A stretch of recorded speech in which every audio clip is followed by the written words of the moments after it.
I stood at the edge of the open grave at 6:15 in the morning, watching the backhoe's hydraulic arm lower into the earth with that particular grinding whine that makes your teeth ache.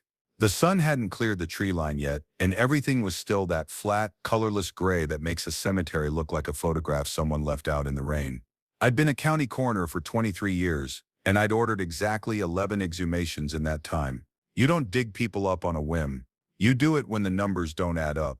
When toxicology reports show anomalies that whisper rather than shout, when a supposedly healthy man drops dead at 58 and 3 different people benefit from million-dollar insurance policies before the funeral flowers have wilted. Mayor Richard Hayes had been in the ground for 91 days. I'd signed off on his death certificate myself. Acute myocardial infarction, textbook presentation. Except the pre-autopsy blood work had finally come back from the state lab last week, and there were trace amounts of something that shouldn't have been there. Something that suggested his heart attack might have had help. So here we were, Frank Holloway, standing about 10 feet to my left with his arms crossed, watching the backhoe with the expression of a man who'd seen this movie before and didn't like the ending. Frank had been the groundskeeper here for 40 years, and he had that particular quality some people develop when they spend most of their lives around the dead, a kind of respectful silence that isn't quite comfort but isn't fear either.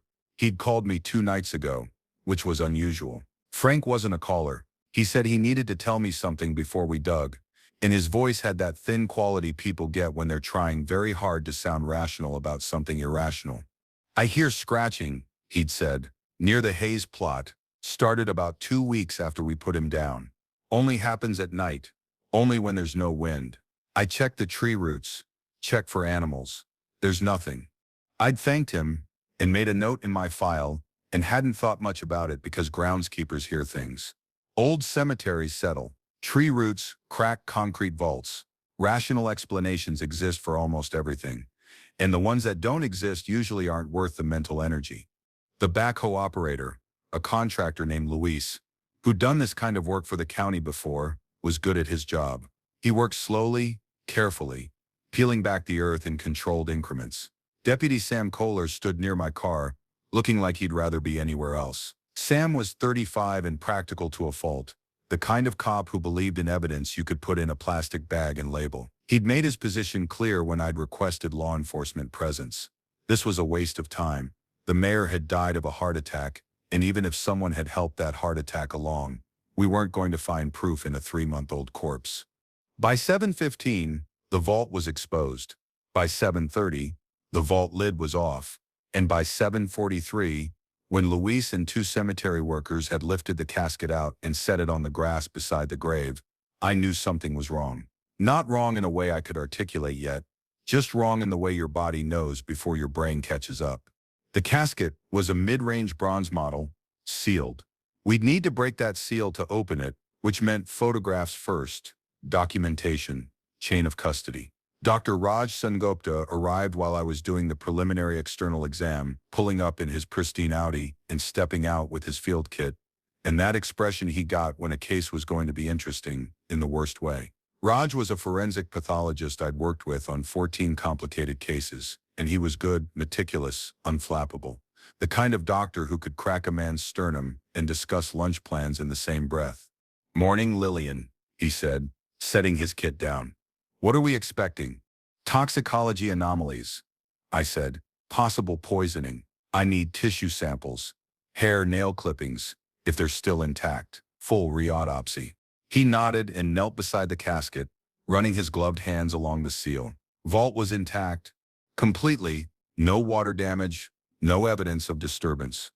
We broke the seal at 8:04. The smell hit immediately. Not the overwhelming rot you'd expect, but something else. Something with a chemical sweetness underneath.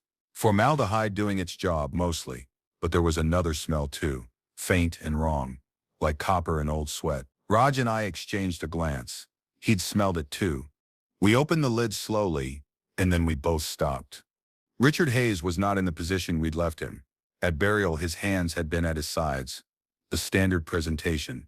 Now his arms were crossed over his chest, left over right, in a pose I'd seen 1,000 times in other funerals, but had definitely, absolutely not been present 91 days ago. I had photographs. I had documentation. I had 3 witnesses who'd been at the burial, and none of them had seen crossed arms. "Lillian?" Raj said quietly. His voice had changed. "Look at his hands." I looked. The mayor's fingers were curled slightly, not relaxed, and beneath the nails, I leaned closer. Using my penlight, were dark fibers. Fabric fibers.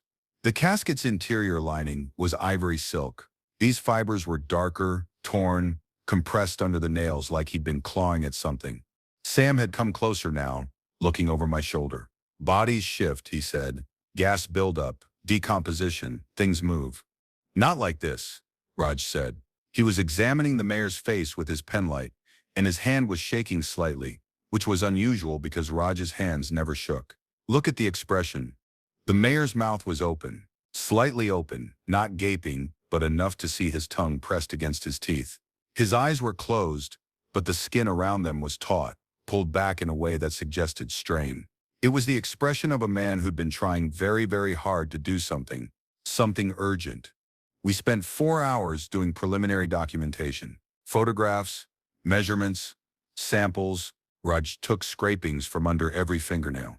We removed the body to the county morgue at noon, and I sent Sam to pull the cemetery security footage for the past 91 days. Meanwhile, I had a visitor scheduled for 1 o'clock.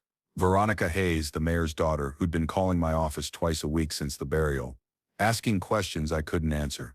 She arrived exactly on time, 28 years old, and carrying a manila envelope like it might explode.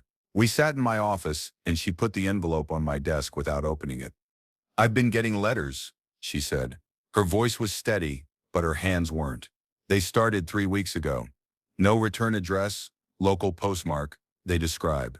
She stopped, swallowed. "They describe what it felt like in the coffin. The darkness, the air running out, the scratching. They describe my father's last minutes in perfect detail.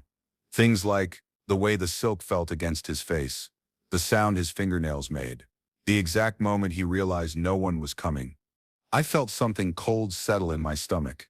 "May I see them?" She opened the envelope. 3 letters, computer printed, unsigned. I read them slowly, and with each sentence, the cold spread. The details were specific, visceral, and medically accurate in a way that made my skin crawl. The description of hypoxia, of carbon dioxide buildup, of the progressive panic and physical distress. Whoever wrote these knew exactly what they were describing. "Who else knows about these?" I asked. "No one. I thought I was being haunted. I thought I was losing my mind." She looked at me with red-rimmed eyes. "But you found something, didn't you? That's why you're here on a Sunday. That's why you dug him up. Something's wrong." I couldn't tell her everything, but I told her enough. About the position change, about the fibers. I watched her face go white. "He was alive," she whispered. "When they buried him, he was alive." "No," I said firmly. "I examined him myself. He was deceased. Brain death, cardiac arrest, all clinical markers present. There's no medical possibility." "Then how?" Her voice cracked. "How did he move? How did someone know what it felt like?" I didn't have an answer. And 3 days later, when Raj called me at 2 in the morning with results from the re-autopsy, I still didn't have an answer. Because the tissue samples showed elevated stress hormones consistent with extreme physical exertion and panic, produced after the embalming chemicals had been introduced, produced after death, which was in every rational sense impossible. We exhumed the casket again, this time just to examine the interior. Frank came with us, and he stood at the edge of the grave looking down with an expression I couldn't read. We photographed the lid's interior lining, and there they were, fresh scratches, thin and desperate, concentrated in one area about 8 inches from where the mayor's head had been. Recent scratches, disturbing the dust that had settled over 3 months. Sam tried to explain it. "Rats," he said. "Insects. Something had gotten into the vault after we'd opened it the first time. But we documented the vault's integrity. We'd photographed the seal. Nothing had gotten in." That night, Frank called me again. "The scratching," he said. "It's not at the Hayes plot anymore." "Where is it?" I asked, though part of me already knew. "It's moving," he said. "Started near Hayes, moved to the Chambers plot 2 nights ago, then to Morrison last night. It's moving through the cemetery. 1 plot at a time, moving toward the entrance." "Frank, that's not." "I know what I hear." His voice was hard now, and I know what direction it's traveling. It's following the old road, the one they used for funeral processions back in the 30s. The road that leads straight out to County Road 9. County Road 9 ran past the cemetery, wound through town and dead-ended at my house. I'd lived there for 18 years. Last night at 3:17 in the morning, I woke to a sound I couldn't identify at first. Rhythmic, faint, coming from somewhere below my bedroom. I lay there in the dark, listening, trying to assign it a rational source. Tree branches, settling foundation, the old pipes.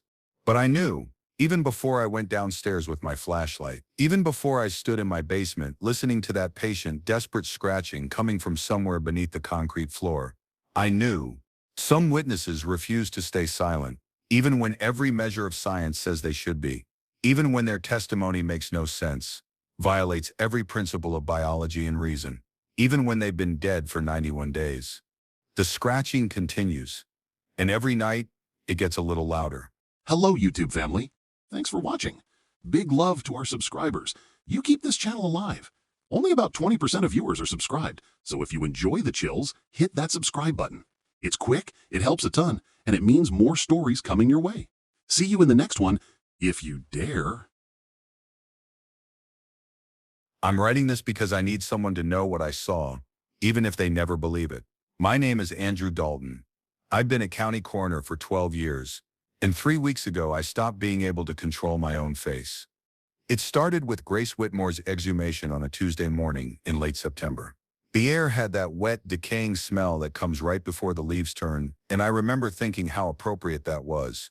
Digging up an 18-month-old drowning victim in weather that felt like the inside of a mouth. The family had requested the exhumation for reburial in a family plot 2 states over, standard procedure, nothing unusual. Grace had drowned in the Kettle River during a solo kayaking trip. Body recovered 4 days later, closed casket funeral because of the condition. I hadn't handled the original case. That was my predecessor, Dr. Shaw, who'd retired to Arizona 6 months back. But I'd read the file. Accidental drowning, no suspicious circumstances. Toxicology clean. The kind of death that's sad but uncomplicated. The cemetery workers had the vault open by 8:15, and my forensic technician Jenna Park was already setting up the documentation station when I arrived.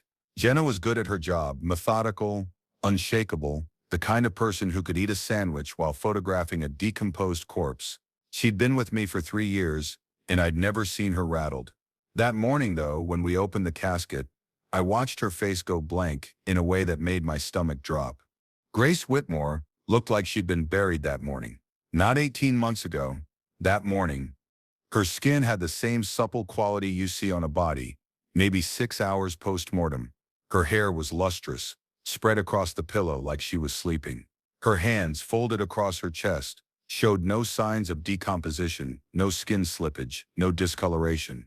And her face, God. Her face wore this serene smile, peaceful and complete, like she'd just heard the punchline to the world's gentlest joke. I've seen thousands of dead faces. They don't look peaceful, they look empty. This was different. That's not possible, Jenna said quietly. She was holding her camera but hadn't taken a shot yet. Andrew, that's not possible. I checked the casket seal myself. Intact, no evidence of resealing, no tool marks, nothing.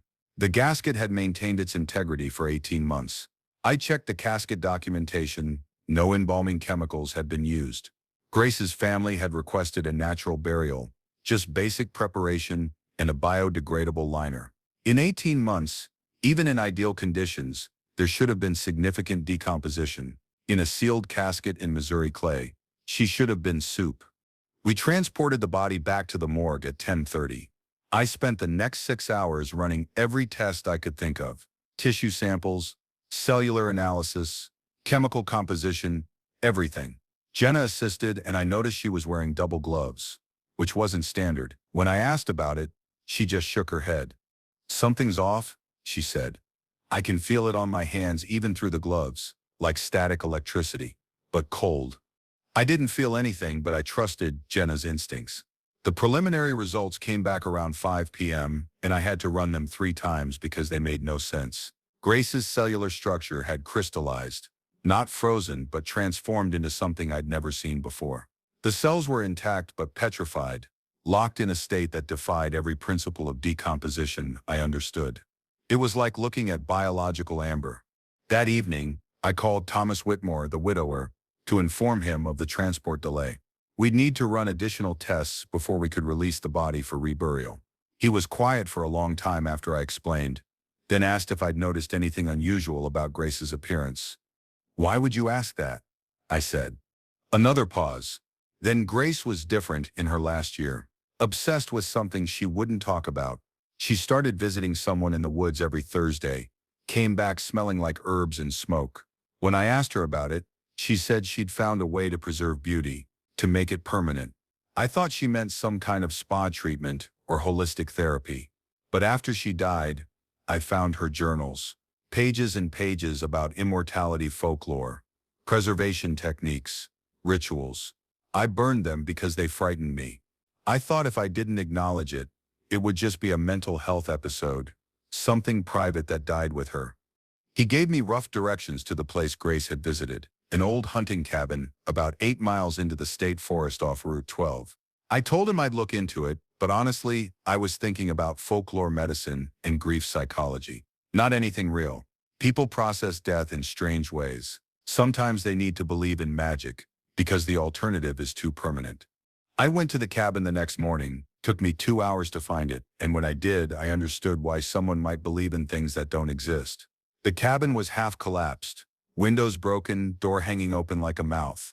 But inside, on shelves that somehow remained intact despite the rot, were dozens of jars, glass preserving jars, the kind your grandmother used for pickles. Each one contained an organ, hearts, lungs, livers, things I couldn't immediately identify, and every single one wore that expression. That smile.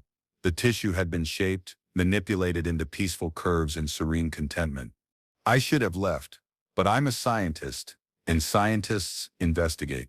I photographed everything, took samples from 3 jars, bagged them properly. There was a logbook too, water damaged but partially legible, names and dates going back 30 years. Grace Whitmore was listed, dated 14 times in her final year. The last entry was 2 days before her drowning. That night, I dreamed about her. Not a vague anxiety dream. I dreamed with perfect clarity that I was standing in the morgue, and Grace was sitting up in drawer 17, her eyes opening, that smile never wavering. She looked at me and spoke in a voice that sounded like water over stones. "Some beauty lasts forever," she said. "But the price is paid in the dark, Andrew. In the quiet places where no one looks." I woke up at 3:47 a.m., my bedroom absolutely silent, and realized I was smiling, not wanting to smile, not choosing to. My face had simply arranged itself into an expression of serene contentment, and I couldn't relax it. I stood in front of my bathroom mirror for 20 minutes, trying to stop, but my facial muscles wouldn't respond. The smile just stayed, peaceful and complete. By morning, it had faded. I told myself it was sleep paralysis, stress, something rational. But when I got to the morgue at 8, Jenna wasn't there.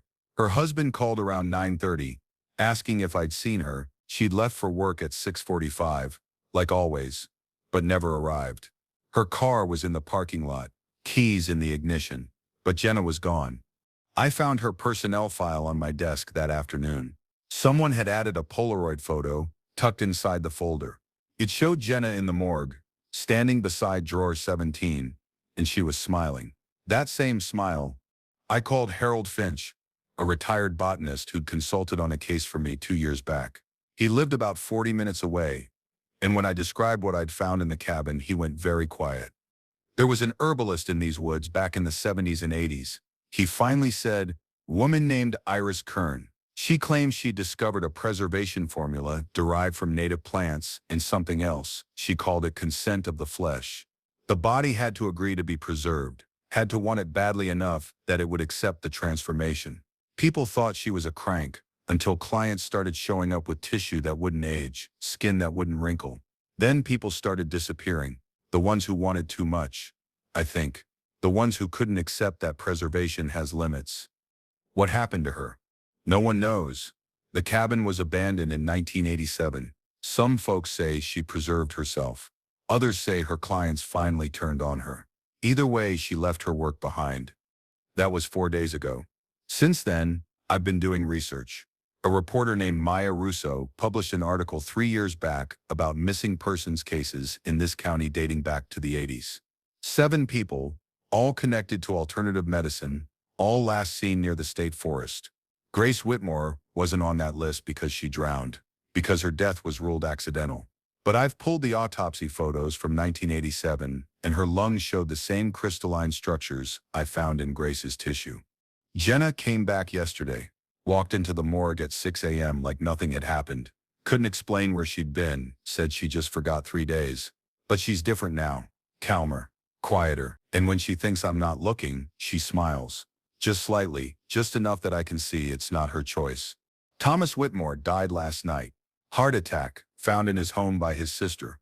Natural causes, they're saying. But I saw his face in the emergency room before they took him away, and I know that expression.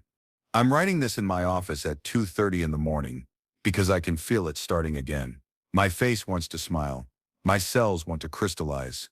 Whatever Grace brought back from those Thursday visits, whatever she put in her body to make beauty permanent, it's not in the body anymore. It's in the space around the body, in the air of the morgue, in the tissue samples sitting in my lab refrigerator. If you work with the dead, there's one rule that matters. The dead don't want anything anymore. They're past wanting. But sometimes the very last thing they wanted before they died, the thing they wanted so badly they'd pay any price, make any bargain, that want doesn't die. It waits. It crystallizes. It spreads. Don't touch tissue that won't decompose. Don't trust preservation that shouldn't be possible. And if you wake up smiling, really smiling, the kind of smile you can't control, look at your hands. Look carefully. Because when your cells start to crystallize, when your body begins its transformation into something permanent and beautiful and utterly still, you'll want to know how much time you have left to write this all down. I can't stop smiling anymore. It's been like this for 6 hours now, and my face is starting to hurt, but it's a distant hurt, like it's happening to someone else's face. I keep thinking about what Grace said in my dream, about prices paid in the dark, about quiet places where no one looks. I'm looking now, but I think it's too late. I've been a county coroner for 11 years, and before that I spent 8 years as a prosecutor, so I know what evidence looks like. I know how chain of custody works, how documentation protects truth, how recordings don't lie. That's why what happened 3 weeks ago has left me staring at my voice recorder at 2 in the morning, listening to the same 47 seconds over and over, trying to find a rational explanation that doesn't exist. It was a Thursday morning, October 3rd, when we got the court order for Daniel Voss's exhumation. He'd been dead for 6 years, buried in St. Francis Cemetery under a plain granite marker that just said his name and dates. No epitaph, no sentiment, the kind of stone you put on a grave when you want people to forget. Voss had died in state prison, convicted of murdering his business partner Edward Shaw in what prosecutors called a calculated crime of greed. The case had been circumstantial but compelling. Financial motive, opportunity. Voss's prints on the murder weapon. He'd maintained his innocence right up until a heart attack killed him in his cell, and his sister Grace Sutton had been fighting ever since to clear his name. New evidence had surfaced, witness recantations, enough for a judge to order the exhumation to look for forensic inconsistencies in the original autopsy. I arrived at the cemetery at 7:15. The sky, that particular shade of gray that makes everything look two-dimensional. My team was already there. 2 cemetery workers, my assistant coroner Mike and Detective Trevor Banks, who'd originally worked the Shaw murder and had always harbored doubts about the conviction. Trevor was in his 50s now, carrying the kind of quiet regret cops get when they think they might have helped put an innocent man away. Grace Sutton stood near the gravesite, 68 years old and wrapped in a coat too heavy for the weather, watching us with an expression I recognized from my prosecutor days, the look of someone who'd spent years being told they were wrong, and was finally, maybe, going to be proven right. I always run audio documentation during exhumations. It's standard procedure. Verbal timestamps, observations, anything unusual. I was wearing my digital recorder on my collar. The little Olympus I'd used for hundreds of cases. Tested and reliable. I started recording at 7:43 a.m., Noted the location, case number, personnel present, weather conditions. We broke ground at 7:55. The vault came up intact. No water damage, no structural compromise. The casket was a basic steel model, sealed but showing 6 years of condensation and mineral deposits. We photographed everything, documented the seal, then used the pry bar to break it open at 8:32. The smell hit immediately, that particular combination of decay and formaldehyde that you never really get used to, just learn to breathe through. I leaned in with my flashlight, examining what was left of Daniel Voss, and started my verbal documentation. Remains consistent with 6-year interment, standard decomposition, clothing intact, no obvious. That's when it happened. Except it didn't happen. Not in any way I could perceive in real time. I continued my examination. Mike took photographs. Trevor made notes. We worked for 40 minutes, professional and methodical, and nobody heard anything unusual. The only sound was my voice on the recorder, the click of Mike's camera, the wind through the cemetery trees. We transported the remains to the morgue at 9:50. I didn't listen to the audio until that afternoon, when I was writing up my preliminary report. I was sitting in my office with headphones on, transcribing my verbal notes, when I heard it. Right after I said no obvious, right before I continued speaking, there was another voice. Male, quiet, textured with something that wasn't quite emotion, but wasn't quite mechanical either. It said one word. Finally. I stopped the playback, rewound it, listened again. The word was there, clear and distinct, layered underneath my own voice, but separate from it. I checked the timestamp, 8:33 a.m., exactly 1 minute after we'd opened the casket. I called Mike into my office. "Did you hear anything unusual at the grave site this morning?" I asked. "Any voices? Any sounds you couldn't place?" He looked confused. "No, why?" I played him the recording. He listened, and I watched his face change. There was no one else there, and we didn't hear that. "I know. Equipment malfunction? Radio interference? Maybe, but I'd used this recorder for 3 years without a single issue. And we were in a cemetery, not near any radio towers or power lines." I called Isaiah Crawford that evening. Isaiah was an audio forensics specialist I'd worked with on 2 previous cases. A 33-year-old genius with sound analysis who could pull signal from noise better than anyone I knew. I sent him the file and asked him to analyze it. No context, just wanted to know if the voice was real or artifacted. He called me back 6 hours later, and his voice had changed. "Beth, where did you record this?" "Exhumation." "Why?" "Because the voice you're asking about, the one saying finally, it's not interference, it's not a radio signal, or a malfunction, it's a genuine acoustic event, recorded by your microphone. But here's what doesn't make sense. The acoustic signature suggests the source was inside an enclosed space, like speaking from inside a box, and the timestamp shows it happened after you opened the casket, but before anyone spoke, so either someone was hiding in a 6-year-old sealed coffin, or what? He was quiet for a long time, or your equipment recorded something that wasn't audible to human hearing in real time, which doesn't happen. Sound doesn't work that way. I spent the next 2 days reviewing the Voss case file, looking for anything that might explain what we'd heard. Trevor came by the morgue on Saturday morning with boxes of original evidence, and we went through it together. Crime scene photos, witness statements, the original autopsy report, filed by my predecessor, Dr. Raymond Cole, who'd retired 4 years ago to somewhere in Florida. The autopsy had been standard, nothing unusual flagged, cause of death for Edward Shaw listed as blunt force trauma, with the murder weapon being a titanium paperweight from Voss's office. "I always thought something was off," Trevor said, pointing to a statement from Carolyn Voss, Daniel's widow. She gave testimony that Daniel was with her the night Shaw was killed, but she recanted on the stand, said she'd been confused about the dates. The prosecution tore her apart. She killed herself 2 years later.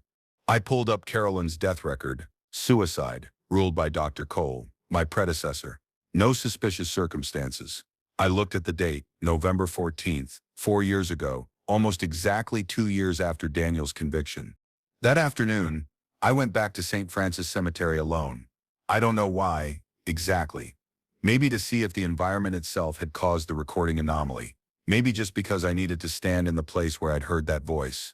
I brought my recorder, turned it on, stood by the open grave. The cemetery was empty, the October sun, weak and distant. I didn't speak, just let the recorder run for 5 minutes, then shut it off and walked back to my car. I didn't listen to it until I got home. I almost deleted it, assuming it would just be wind and silence. But something made me put on my headphones and play it back.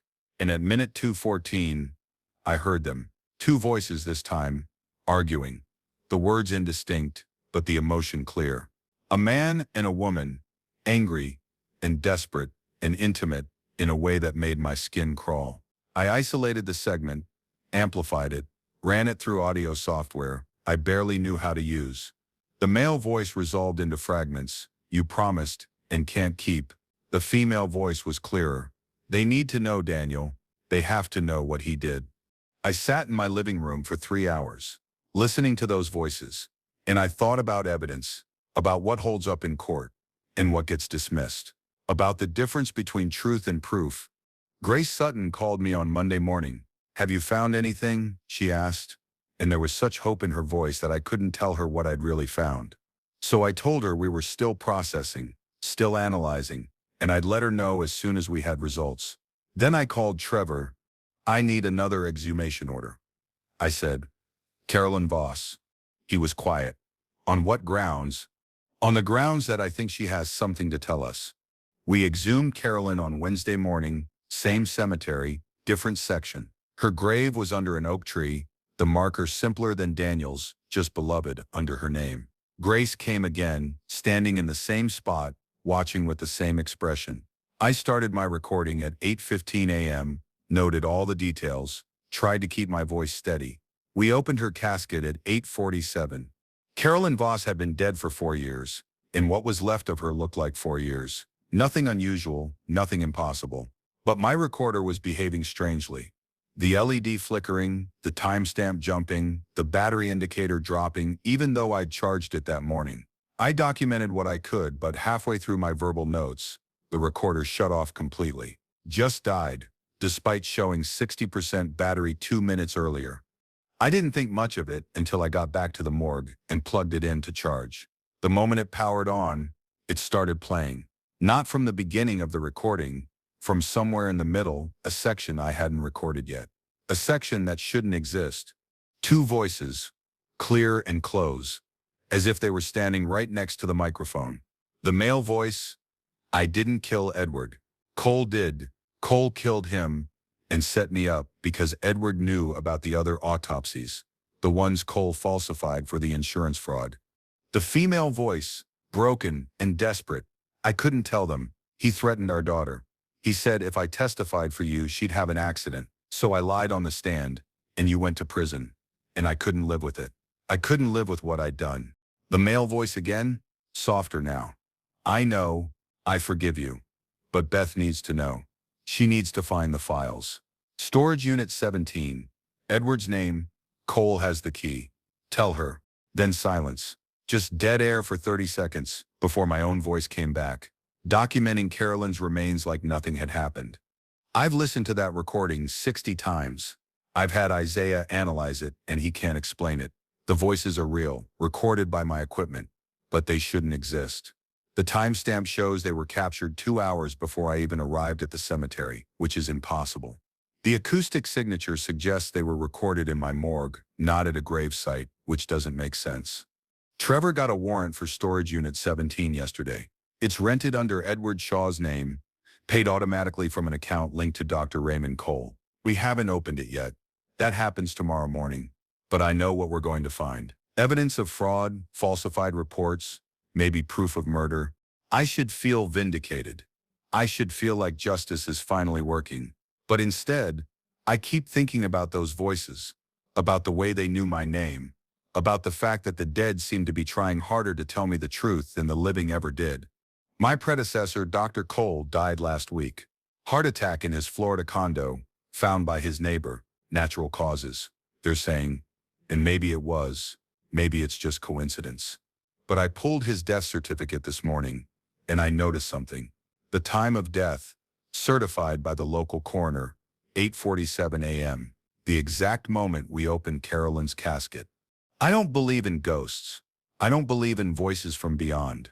I believe in evidence, in documentation, in recordings that can be tested and verified. But I also believe that sometimes the dead speak louder than the living, and sometimes the truth waits 6 years for the right person to listen. The storage unit opens tomorrow. Grace will finally have her proof. Daniel and Carolyn will finally have their vindication. And I'll have a recording that no court will ever admit as evidence, even though it might be the most honest testimony I've ever heard. If you work with the dead, here's what I've learned. Documentation is everything, but not all truths show up in official reports. Some confessions wait for the right witness, and some voices transcend the limits we think separate the living from the dead. Tonight I'm going to delete that recording, not because it isn't real, but because it's too real, and no one would believe it anyway. The evidence in that storage unit will tell the story the justice system needs. But I'll know the truth was told to me first by two people who couldn't rest until someone finally listened. My recorder is sitting on my desk right now. Powered off, battery removed. But sometimes in the quiet of my office, I swear I can still hear them. Just at the edge of perception, waiting to see if I'll keep my promise. I will. Tomorrow we'll open that unit. Tomorrow we'll find the proof. Tomorrow justice might finally catch up to the truth. But tonight, in the silence of the morgue, I'm listening for one more thing. My own name spoken by a voice that shouldn't exist. Because if the dead can tell me what the living won't, then maybe I need to start asking better questions. See you in the next one, if you dare to listen.